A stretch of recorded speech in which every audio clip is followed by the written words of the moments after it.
Maka pesan firman Tuhan yang kedua yang harus kita hidupi adalah kita dipanggil untuk menang atas kejahatan tanpa kehilangan kasih.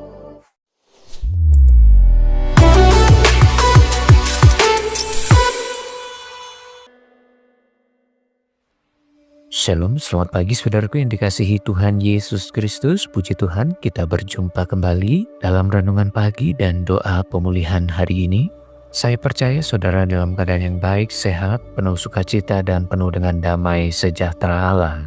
Sebelum kita memulai segala aktivitas kita hari ini, mari sejenak kita merenungkan firman Allah yang terambil di dalam surat Roma pasal yang ke-12 ayat yang ke-21.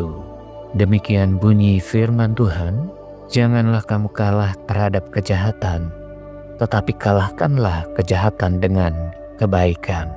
Saudaraku yang dikasihi Tuhan, dalam hidup ini kita pasti pernah berhadapan dengan orang yang pernah memperlakukan kita tidak adil. Mungkin saudara juga pernah mengalami orang yang mengatakan sesuatu yang menyakiti hati saudara, atau perlakuan yang mengecewakan hati saudara. Tanpa kita sadari, reaksi yang pertama muncul seringkali adalah keinginan untuk membalas, membenarkan diri kita, dan menyimpan kepahitan di dalam hati kita. Seringkali situasi seperti ini bisa menjadi lebih dekat dengan hidup kita jika hati kita tidak dikuasai oleh kasih Kristus. Dan di sanalah firman Tuhan hari ini berbicara untuk menasehati kita, saudaraku, agar sikap hati kita tidak terjebak dari cara-cara hidup orang-orang dunia. Firman Tuhan yang telah kita baca menunjukkan bahwa kejahatan tidak selalu datang dengan bentuk yang besar, tetapi kejahatan seringkali hadir dalam respon-respon kecil yang menguji iman kita setiap hari. Maka 3 pesan firman Tuhan yang akan kita renungkan pagi hari ini adalah yang pertama, kita dipanggil hidup berbeda dari cara hidup orang dunia dalam merespon kejahatan. Saudaraku yang dikasihi Tuhan, kehendak Tuhan bukan hanya supaya kita bisa menahan diri dari perbuatan jahat, tetapi supaya hati kita terus dijaga agar tidak dikuasai oleh amarah, kepahitan dan keinginan untuk membalas, melainkan tetap tinggal di dalam kebaikan yang berasal dari Tuhan sendiri.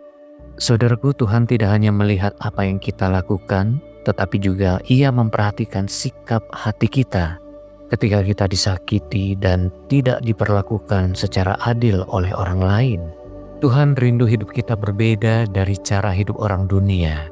Orang-orang dunia menggantungkan suasana hatinya dengan keadaan yang menyenangkan semata. Tetapi kita bukanlah orang-orang dunia, saudaraku. Kita adalah anak-anak Allah yang tidak lagi dikendalikan oleh luka, emosi, atau reaksi manusia lama kita.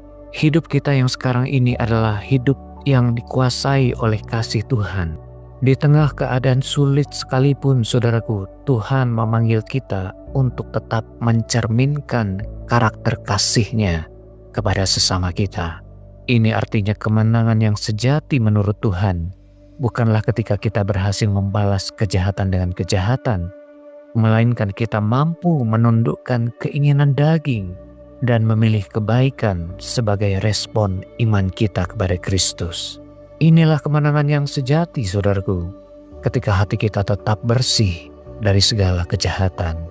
Maka pesan firman Tuhan yang kedua yang harus kita hidupi adalah kita dipanggil untuk menang atas kejahatan tanpa kehilangan kasih.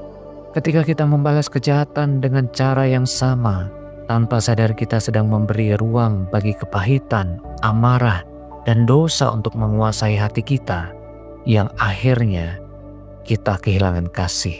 Saudaraku, kita dipanggil untuk menang atas kejahatan tanpa kehilangan kasih. Sebab kasih adalah senjata rohani yang Tuhan percayakan kepada kita. Selama kasih tetap kita pelihara, maka kejahatan tidak akan pernah memiliki kuasa atas hidup kita. Saat kasih Tuhan memimpin hidup kita, maka respon iman kita akan semakin kuat, hati kita tetap tenang, dan hidup kita berjalan dalam kemenangan yang berasal dari Tuhan.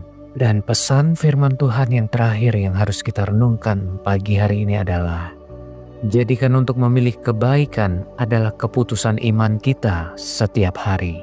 Saudaraku, memilih kebaikan adalah keputusan iman yang harus kita ambil setiap hari. Tindakan kita tidak boleh berdasarkan perasaan, tetapi berdasarkan ketaatan kita kepada kehendak Tuhan. Di saat hati terluka dan emosi ingin bereaksi, iman kita harus semakin kuat untuk memilih apa yang benar di mata Tuhan, saudaraku. Jaga iman kita untuk tetap dikuasai oleh kasih Kristus. Kasih Kristus seringkali dimulai dari hal-hal yang sederhana, saudaraku, yaitu kita memilih untuk menahan diri daripada untuk membalas, mendoakan mereka yang menyakiti hati kita, dan tetap setia melakukan apa yang benar meskipun tidak dilihat dan tidak dihargai oleh orang lain. Setiap kita yang percaya kepada Tuhan Yesus, kita dimampukan untuk hidup secara demikian, saudaraku. Bukan karena kekuatan kita, tetapi karena kebaikan itu mengalir dari hati Tuhan yang memberi kita kekuatan yang baru. Ketika hati kita dikuasai oleh kasih Kristus, Tuhan meneguhkan hati kita untuk tetap berjalan di dalam kebaikan, sekalipun jalannya tidak mudah, saudaraku. Mari kita memeriksa hati kita masing-masing di hadapan Tuhan pagi hari ini.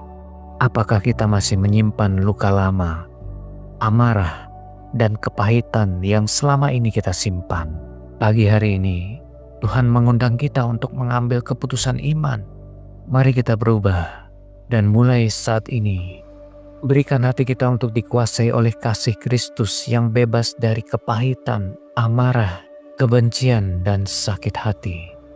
Jadikan hati yang memilih untuk dikuasai oleh kasih dan kebaikan Kristus sebagai jalan hidup kita secara permanen. Untuk itu kalahkan segala kejahatan dengan kebaikan dan kasih Kristus. Mari kita berdoa. Tuhan Yesus yang penuh kasih, kami mengucap syukur untuk firman-Mu yang telah mengingatkan kami agar kami tidak kalah dengan kejahatan, tetapi mengalahkannya dengan kebaikan. Terima kasih Tuhan, karena firman-Mu telah menjadi terang bagi langkah hidup kami. Kami mengakui Tuhan bahwa seringkali hati kami lemah dalam merespon perlakuan orang lain. Kami mudah tersinggung, kami mudah marah, kami mudah untuk membalas. Ampuni kami jika hati kami belum sepenuhnya taat kepada kehendak-Mu. Tolong kami ya Tuhan, berikanlah hati yang lembut, roh yang taat, dan kekuatan untuk memilih kebaikan dalam setiap langkah hidup kami. Kuasai hati kami dengan kasih-Mu, kuasai hati kami dengan kebaikan-Mu.